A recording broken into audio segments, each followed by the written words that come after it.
It's time for Around the Ozarks News, brought to you by the Springfield Greene County Park Board, Thompson Sales, Kitchenland USA, and Smouse Brothers Foundation Repair and Waterproofing.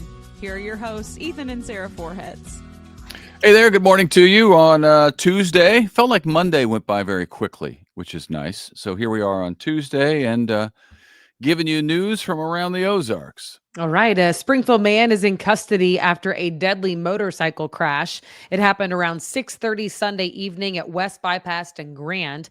Police say 41-year-old Jimmy Waharoo was driving on Grand, turned south to get onto West Bypass, but he turned into the path of a motorcyclist. That motorcyclist was killed, 26-year-old Colin Brashears.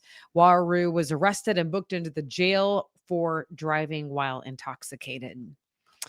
We know where now in Missouri that a winning $1.8 billion ticket was sold for Powerball. It was apparently purchased at a Quick Trip in St. Louis, not in Springfield. This is the highest jackpot ever won in Missouri. We don't know who won it. They can remain anonymous if they want to. We also know that there was a second winner in Texas. Yep, splitting that cash, big jackpot. Hey, it's official in the state of Missouri. Catherine Hanaway is the new Attorney General. She was just sworn in after Governor Kehoe's appointment to that position. She replaces Andrew Bailey, who stepped down following an appointment as co-director of the FBI. Hanaway is the first female Missouri Attorney General. You may have heard about this. Certainly, if you live in Nixa, you did. Big new subdivision there could be coming to Nixa, but depending on which city department that you talk to, you'll get conflicting ideas about whether it's a good idea. Planning and Zoning wants to annex about 100 acres of property located off Highway CC near the Wicklow subdivision. So picture where that is. A developer wants to put in 234 new homes there. So that is a big development. Nixa Utilities isn't so sure about that. They're concerned about the impact on the water supply for people who live in Wicklow, and they say it's already low. So that wouldn't be good. But ultimately, the city council will take up the issue and make that decision. So when they do, we will let you know. Yeah, the developer was talking about putting in another water line. So then there was a debate about whether that would actually be helpful or not, because some people think you actually need a brand new water tower in that area to fix the water pressure issue. So it is a meeting of the minds, because depending, I'm sure, on which developer / engineer / utility company person you talk to. When you're moving in 234 houses into anywhere, it affects a lot of things. The roads are going to be jammed.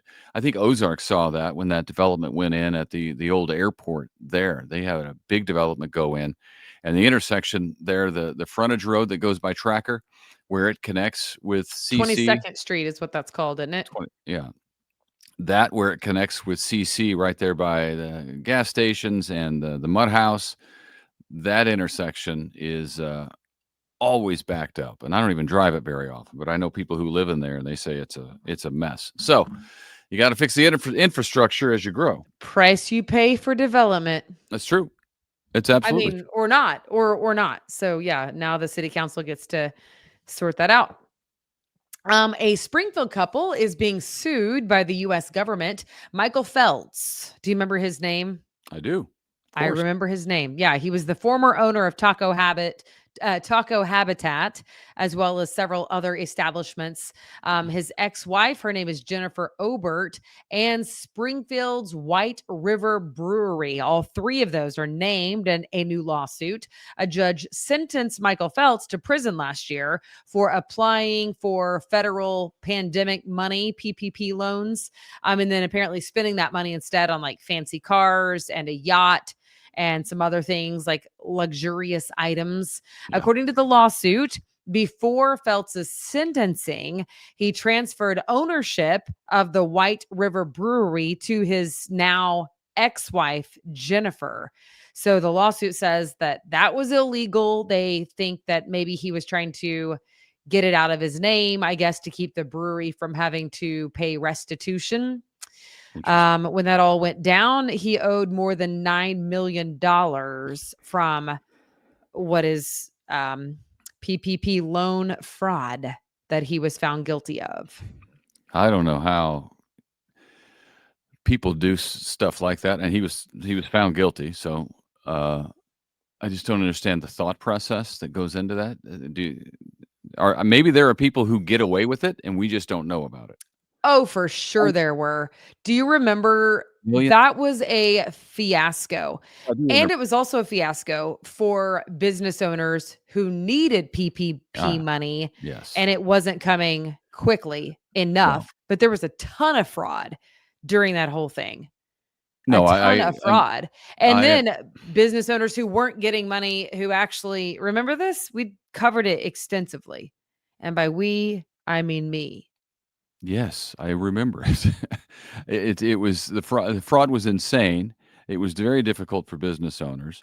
My question is, how do people think that they're going to get away with it? $9 million worth of fraudulent loans or payments? Yeah. There's no way. There's no way. But maybe people do, and his best friend um, is getting away with it currently, or got away with it. You know what? Maybe he knows that somebody else already got away with it, so that's why he did it. I don't know. Yeah. I don't know. But this is But the White River thing is a different thing, so we'll withhold judgment. yes. Yeah. Okay. We'll see what happens with that as well. That again is in federal court. Springfield businesses are getting some big accolades. Some of them, 4 of the top 75 companies to work for in Missouri are headquartered in Springfield. Here they are. Forbes came out with this list, by the way. It's Cox Health, O'Reilly Auto Parts, Bass Pro, and then Prime, which it's not like numbers 1, 2, 3, and 4. It's like 41, 42, 47, 60 something. Anyway, that list was developed after surveying more than 160,000 employees who work for a company with at least 500 people. So all of those do have that. So they looked at wages, work culture, and then professional advancement among some other criteria. And they came up with a list, and 4 of them are right here in Springfield. Yeah, that's cool. Little old Springfield. We are blessed with some awesome big businesses here, and a lot of Yes. small businesses, but Yeah. those are the Those big 2. names that Yeah. everybody knows. Yeah. This is a small business that is changing quite a bit. Pagination Bookshop. It's been in business on Walnut Street since 2019. Is selling the store.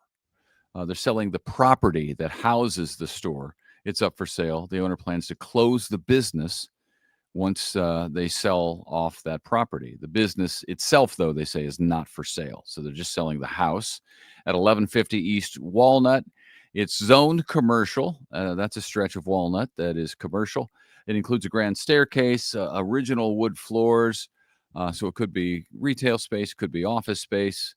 They've got restaurants down there inside those old houses. So it'll be something. But It's a cool building. I looked yeah, at it. I mean, it looks like a house. I should call it a house, but right. I am surprised that it is zoned commercial. Like you said, there's businesses down there, but it looks just so much like a house that I was like, oh, that's crazy that that's zoned commercial. So, Yeah, it's yeah, just the area. A lot of houses are turned into businesses in that area of Walnut.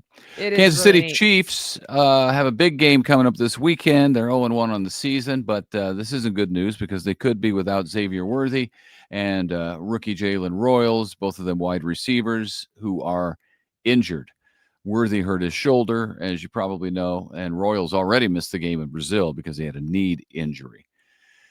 The loss of Royals and Worthy leaves Kansas City without 3 now of its primary wide receivers because, Rashee Rice is serving the second game in his 6-game suspension for violating the NFL's personal conduct policy following that car crash in Dallas that injured several people.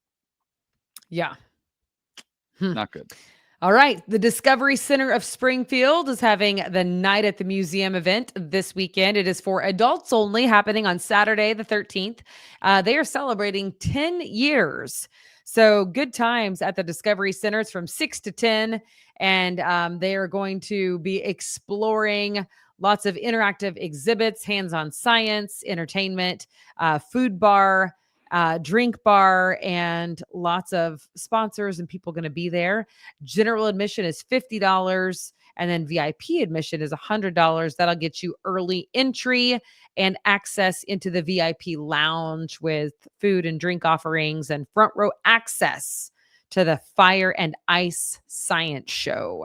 Oh, wow. So, yes, it sounds like a good time. If you're a fan of the Discovery Center, that would be a good fundraiser for them to get to on Saturday night at the museum. Okay. And there's lots of other events happening this weekend. The fall festivals are starting up. So you can go to aroundtheozarks.com or Around the Ozarks, the free app for your smartphone. You can check out our events calendar, which is always up to date and always includes a lot of options and variety if you're looking for something to do this week or through the weekend. And as we get closer to the weekend, we'll tell you more specifics about some of those things. All right. Sounds good. Thanks for tuning in. I hope you have a great Tuesday at work, and we hope to see you back here tomorrow morning.